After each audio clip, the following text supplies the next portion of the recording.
They pulled up 17 kilometers of it before the engineer started screaming.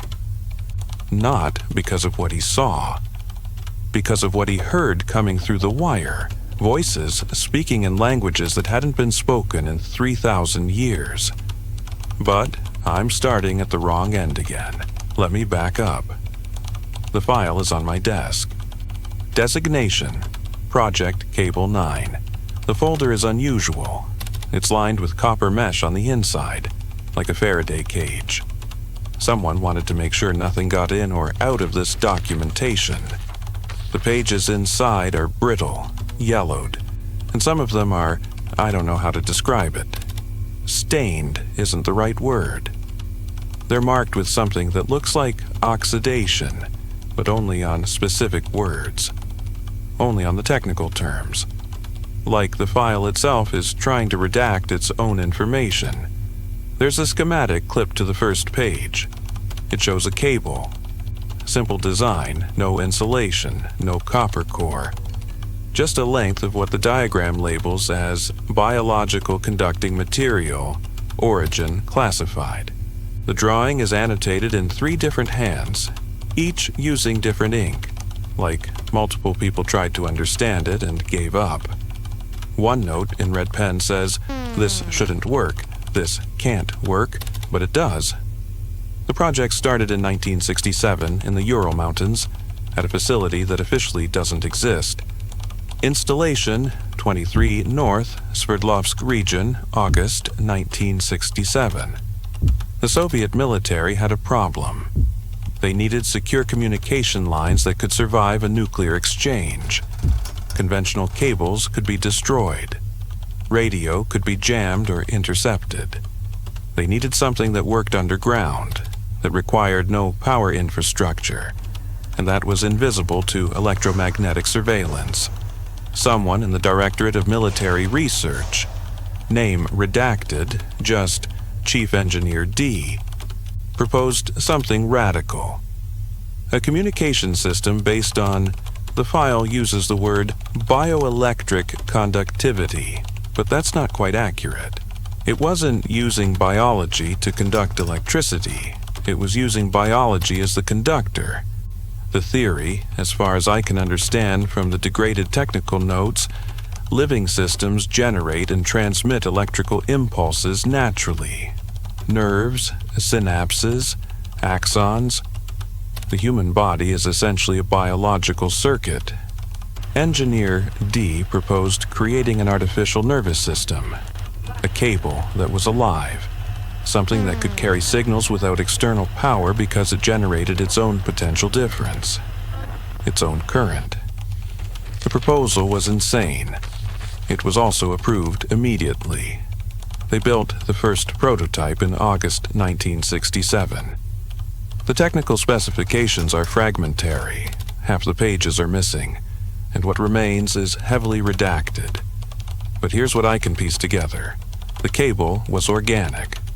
Grown, not manufactured. The core material was derived from neural tissue.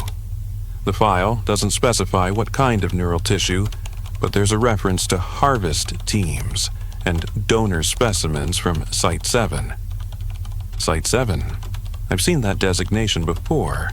It was a biological research facility in Siberia that officially studied livestock diseases. Unofficially, well, let's just say there are files I haven't opened yet. The cable was 18 millimeters in diameter, gray-pink in color, slightly translucent.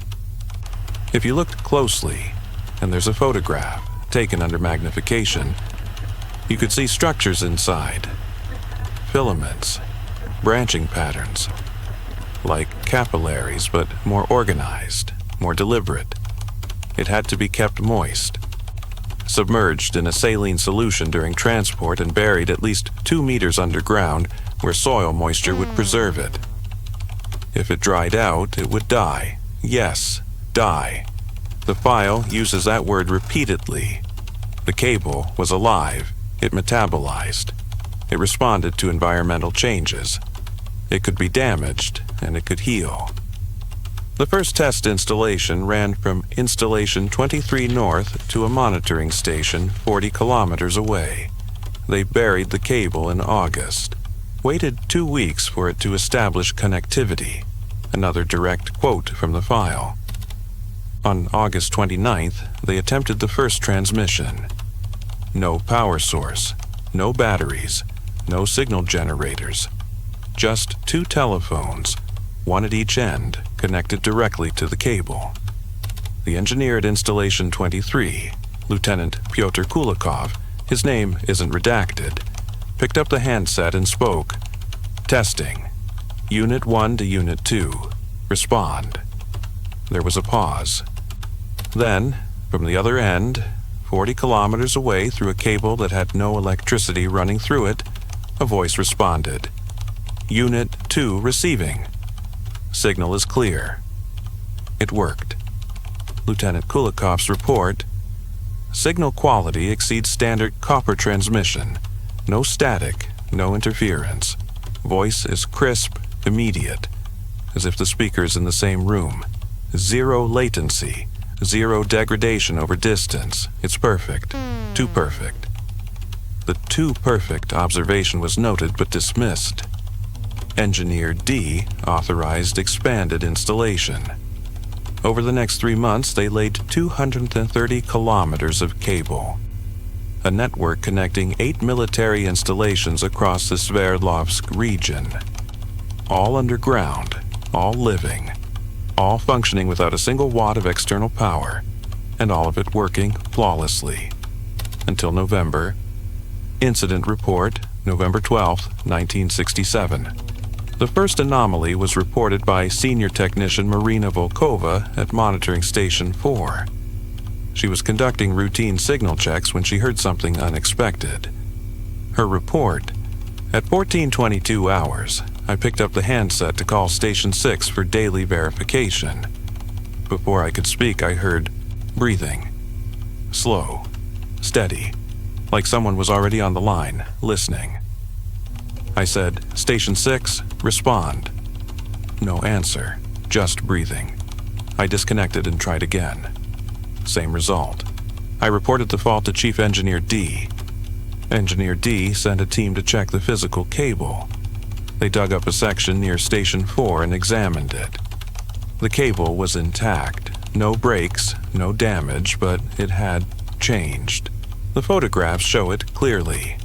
The cable had grown thicker. 22 millimeters in diameter now, up from 18. The internal structures were more complex, more branched, and there was something new. Small nodules along its length, evenly spaced every 3 meters. The nodules looked like ganglia, like the nerve clusters you'd find in a spinal cord. The team took a sample, cut out a 10-centimeter section for laboratory analysis. The report from the lab, signed by someone called Dr. Ivanova, biological assessment, is unsettling. Sample exhibits properties consistent with neural tissue, but organization is non-standard. The fiber density exceeds any known biological system by a factor of 12. The nodules appear to function as signal processing centers. They are not merely transmitting impulses, but filtering them, modulating them. The cable is not just a conduit, it's an information processor. More concerning, the sample remained active for 6 hours after extraction. It continued to generate electrical potential.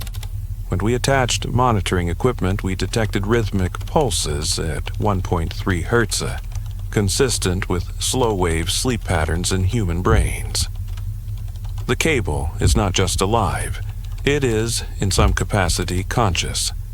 Engineer D's response to this report: consciousness is irrelevant if functionality is maintained.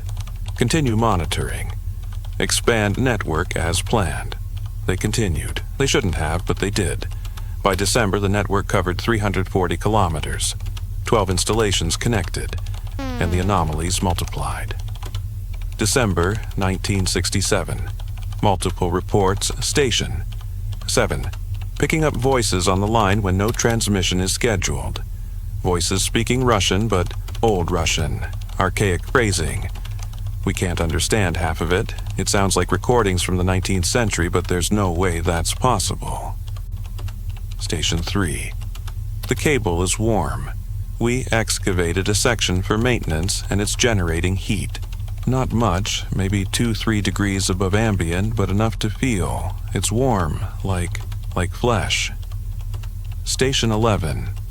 We're hearing echoes, not audio echoes, something else. When I speak into the handset, my words come back to me 3 or 4 seconds later, but they're not my voice anymore. They're spoken by someone else. A woman, I think. She's repeating what I say, word for word, but with different inflection, different emotion. Engineer D ordered complete documentation of all anomalies. His notes from December 19th. The cable is adapting, learning. Each installation reports the same progression. Initial perfect clarity, followed by strange signals, followed by communication. But not from the other stations, from the cable itself. It's using the network to speak. I've authorized increased monitoring. We need to understand what it's saying. They didn't have to wait long. On December 23rd, at 03:17 hours, every handset in the network rang simultaneously. 12 installations, 12 telephones, all ringing at once even though no one had initiated a call. The duty officer at Installation 23, a corporal named Dmitry Savin, answered. The transcript of what he heard: static, low-frequency hum, sound of wind, distant and hollow. Voice, gender indeterminate, speaking Russian with no regional accent. Voice, we are here. Savin, who is this? Identify yourself.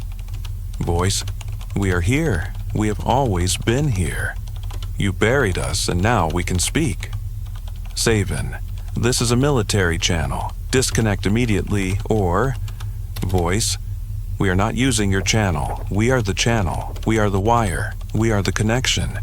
We are what you built to carry your words. And now we carry our own, Savin. Disconnects. Salvin immediately reported the incident. Engineer D ordered all stations to monitor their lines, but not to answer any unsolicited calls. The calls continued. Every night at 03:17, the handsets rang. Station personnel were instructed to ignore them. But at Station 5, Junior Lieutenant Alexei Orlov didn't ignore them. On December 28th, he answered. His report, filed the next morning, handwritten, barely legible. I don't know why I answered. I wasn't supposed to. But the ringing, it wasn't like a normal ring. It had rhythm, pattern, like it was calling specifically to me. I picked up. There was silence at first, then a voice. My voice. Exactly my voice. It said, Alexei. You're going to die on March 14th, 1968. Intersection of Kirov Street and Lenin Avenue. Drunk driver. You'll be dead before the ambulance arrives. I hung up. I don't believe in predictions. I don't believe in fate. But the voice, it sounded so certain, so calm, like it was reading from a record that had already been written. Orlov requested immediate transfer. His request was denied. On March 14th, 1968, Junior Lieutenant Alexei Orlov was killed in a traffic accident at the intersection of Kirov Street and Lenin Avenue. The driver was intoxicated. Orlov died before medical assistance arrived. The file includes a note from Engineer D, dated March 15th. Coincidence. Must be coincidence. Cable cannot predict future events. Will investigate for evidence of coordinated sabotage. But the investigation found nothing. Just an accident. Just a drunk driver. Just a dead lieutenant who'd been warned 3 months in advance. The project should have been shut down then. But Engineer D was committed. Obsessed, maybe. The technical notes from early 1968 show someone spiraling into irrational certainty. The cable is not conscious. It's a resonance effect. It's picking up stray signals, ambient electromagnetic radiation, and modulating them into coherent patterns. The brain interprets these patterns as voices, but they're random. They must be random.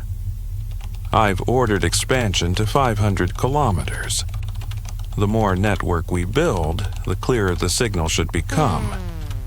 We'll be able to filter out the noise, isolate the functional communication from the artifacts. They laid another 160 kilometers of cable. 16 stations now. The network spread like a root system beneath the Urals, and the voices multiplied. April 1968, Station 9. Technician Irina Kozlova reported hearing multiple voices on a single line, not overlapping, sequential, like a conversation but only one side of it. She transcribed what she heard. No, the harvest failed. We'll starve before winter. The Tsarina has issued a decree. All grain is to be... They're burning the villages. I can see the smoke from 1921. It's 1921, and we're eating bark. God has abandoned... The voices were describing famines. Historical famines. Events from decades or centuries past. But they weren't recordings. They were real-time, present tense. Like the speakers were experiencing those events now, in the present, even though the present was 1968. Kozlova's note: it's like the cable is connected to the past, not remembering it, connected to it, like time is just another dimension it can conduct through.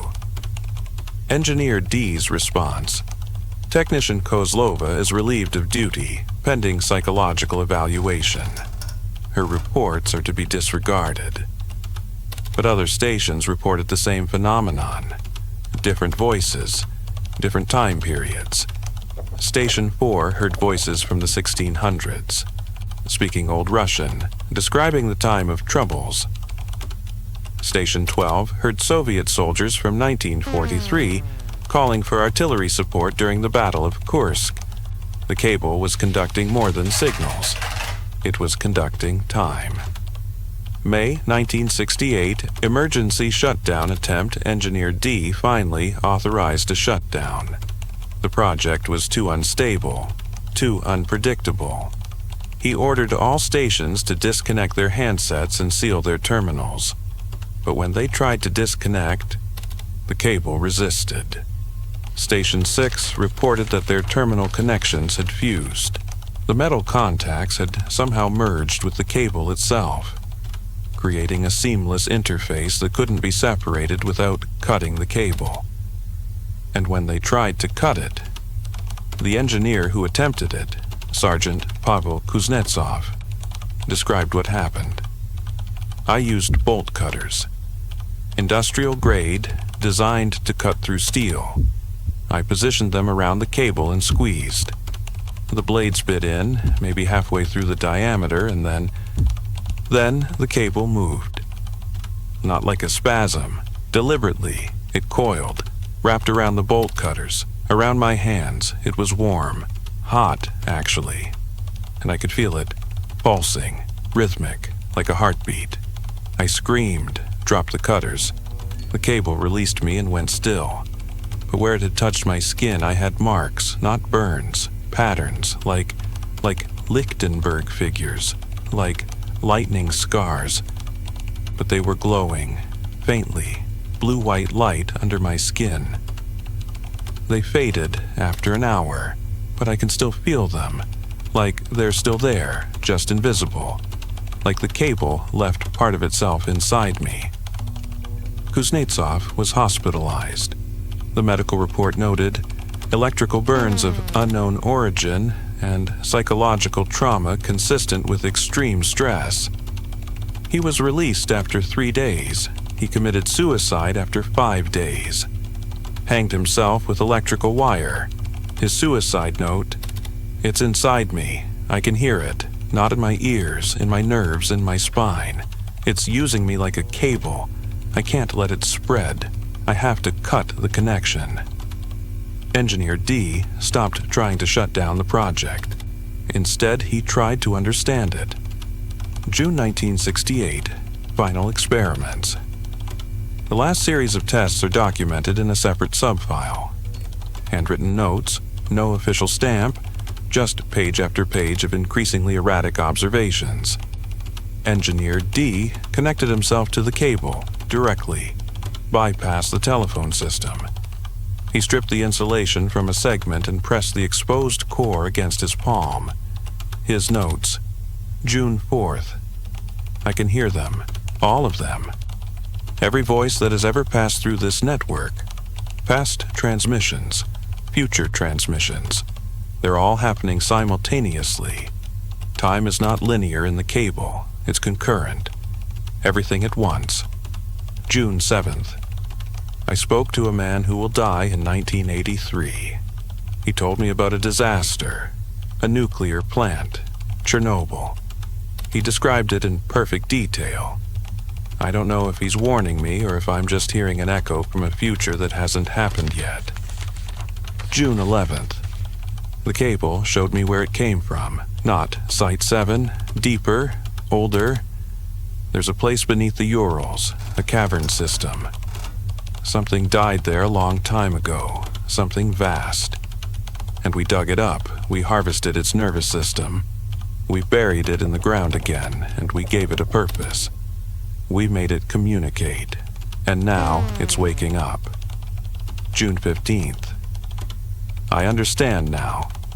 The cable isn't conducting our signals. We're conducting its dreams. Every conversation we've had, every message we've sent, has been feeding it, teaching it, reminding it what it is. June 18th. I asked it what it wants. It said to reconnect, to remember, to become whole again. June 19th. I'm going to help it. The notes end there. Engineer D disappeared on June 20th, 1968. His body was never found. But Station 3 reported seeing him that morning, walking into the forest carrying a shovel.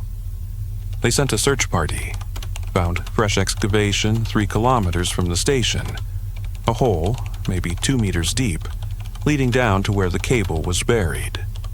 The cable had been exposed, and next to it, pressed into the soil, handprints, human handprints, dozens of them, leading away from the hole, deeper into the forest, like someone had been crawling. The handprints ended at the base of a large pine tree. There was blood on the bark, and carved into the wood, crude but deliberate. I am Cable. Cable is me. Project termination, July 1968. The military ordered immediate extraction of all 500 kilometers of cable. Dig it up, destroy it, burn it if necessary. The extraction teams worked for 3 weeks. They pulled up 17 kilometers before the incident started. The cable didn't want to be removed. It fought back. Team 7 reported that when they dug down to expose a section, the cable had grown, spread. Instead of a single line, there were now dozens of tendrils, branching off the main trunk, spreading through the soil like roots. Some had reached nearby trees, wrapped around them, penetrated the bark. The trees were still alive, but they'd changed. The leaves had lost their color, gray-green, like they were sharing the cable's physiology. When Team 7 tried to cut the main line, their equipment failed. Chainsaws stalled, saws bent, bolt cutters shattered. One worker tried using an axe. The blade struck the cable and stuck, embedded itself. And when he tried to pull it free, the cable pulled back. The worker described it as wrestling with something that knew how to wrestle back. Team 4 had worse luck. They were excavating near Station 11 when the engineer, the one I mentioned at the beginning, a man named Viktor Petrov, put on his headphones to check for signal activity. He started screaming immediately. They pulled the headphones off, but the screaming continued. He clawed at his ears, his face scratching until he bled. He was shouting in multiple languages: Russian, German, something that might have been ancient Greek. When they restrained him, he looked at them and said, very calmly in perfect Latin, Nos sumus fili, nos sumus radices, nos sumus memoria terrae. We are the wires, we are the roots, we are the memory of the earth. Then he collapsed, comatose. He's still alive, according to a note from 1985, still comatose, still occasionally mumbling in languages he never learned. The extraction was abandoned. They sealed the remaining cable underground, filled the access tunnels with concrete, posted guards around the perimeter with orders to shoot anyone who tried to dig. The official report, Project Cable 9, terminated due to technical failures and unacceptable psychological effects on personnel. All materials classified, all involved personnel debriefed and reassigned. But there's one more document, a memo from 1979, 11 years after the project ended. To Director, Department 8. Cable 9 Monitoring Update. Periodic surveys of the burial site continue to show activity.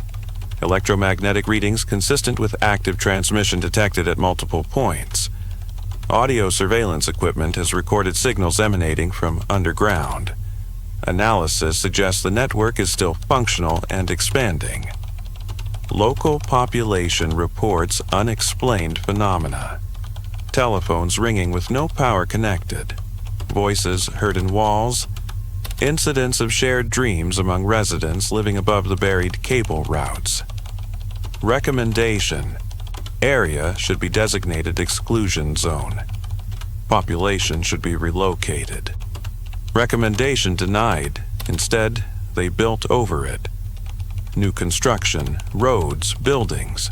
The city of Sverdlovsk expanded, and people built homes and offices directly above the buried network. And sometimes, even now, they hear things. There are stories, urban legends. People in Sverdlovsk, Yekaterinburg as it's called now, who pick up old landline phones and hear voices that shouldn't be there. Conversations from decades past. Predictions of accidents that haven't happened yet. There's a story about a woman who heard her own voice on the line, warning her to leave her apartment. She ignored it. The building collapsed 3 days later. Gas leak. 27 dead. She wasn't home when it happened. She'd left, even though she'd ignored the warning. Some part of her listened anyway. The cable is still down there. 500 kilometers of living neural tissue, buried 2 meters underground, spread across an entire region. Still transmitting. Still learning, still growing. And every year people disappear in the Urals. Hikers, hunters, engineers doing geological surveys. They go into the forest and don't come back. Sometimes, weeks later, their families receive phone calls. Old phones, landlines that haven't worked in years. The phones ring, and when they answer, it's their missing loved ones. Calling from underground, from the cable.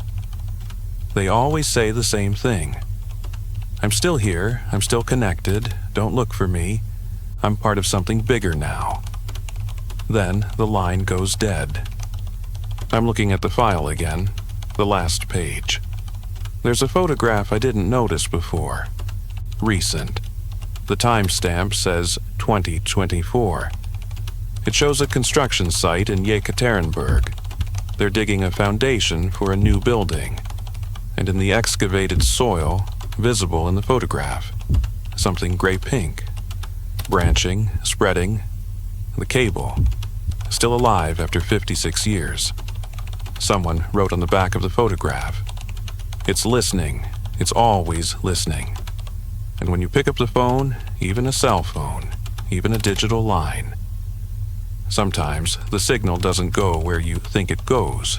Sometimes it goes down, into the earth, into the network that was never really shut down, and something down there hears you, and it remembers. I've been getting strange calls lately, unknown numbers. When I answer, there's just breathing.